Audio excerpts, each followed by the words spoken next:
Psalm 15.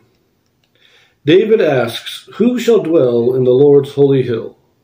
He answers, "The righteous, the upright, those having integrity." A psalm of David. Lord, who shall abide in thy tabernacle? Who shall dwell in thy holy hill? He that walketh uprightly and worketh righteousness, and speaketh the truth in his heart.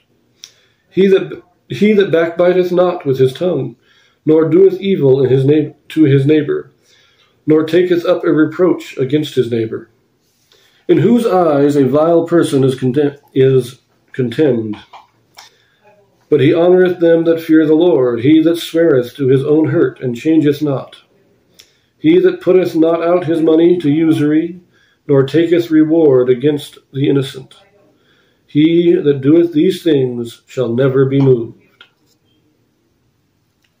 Now this is a nice one. This is, who's going to be in Zion?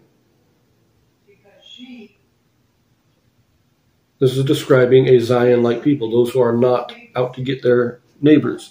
They're not lending on usury. Now, it's a very nice description of a Zion people. I put this here in David's early years because it seems to make no mention of Jerusalem, and it's very uplifting, very light psalm, you might say. But there are some Joseph Smith translations here that may make my characterization of it a little bit off. So first of all, the Joseph Smith translation, what this is an inspired correction or translation done by Joseph Smith of the Bible to correct or restore passages that had been lost over the years. There are two translations or corrections in Psalm 15. So what we have here, in the very first verse, the Lord, who shall abide in thy tabernacle? Who shall dwell in thy holy hill? And it just ends there. Joseph Smith adds to the end of that, who shall dwell in thy holy hill of Zion? Now this tells us we're talking about a Zion people. That could be a reference to Jerusalem, though, which would put this at a much later period in David's life, which is why I mentioned my possible error. Might not, it's just a possibility. But we then move on to verse 4.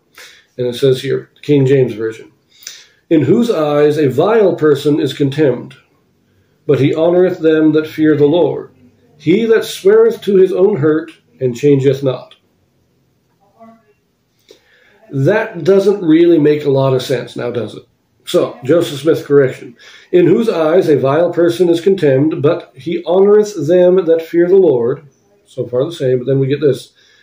"Sweareth not falsely to hurt any man, and changeth not." He that sweareth to his own hurt doesn't make a lot of sense. But he honors them that fear the Lord, and that swears not falsely to hurt any man. So they don't tell a lie with the purpose of hurting others. It may not be true. They may say something that's not true on accident, but it is never with the intent to hurt others.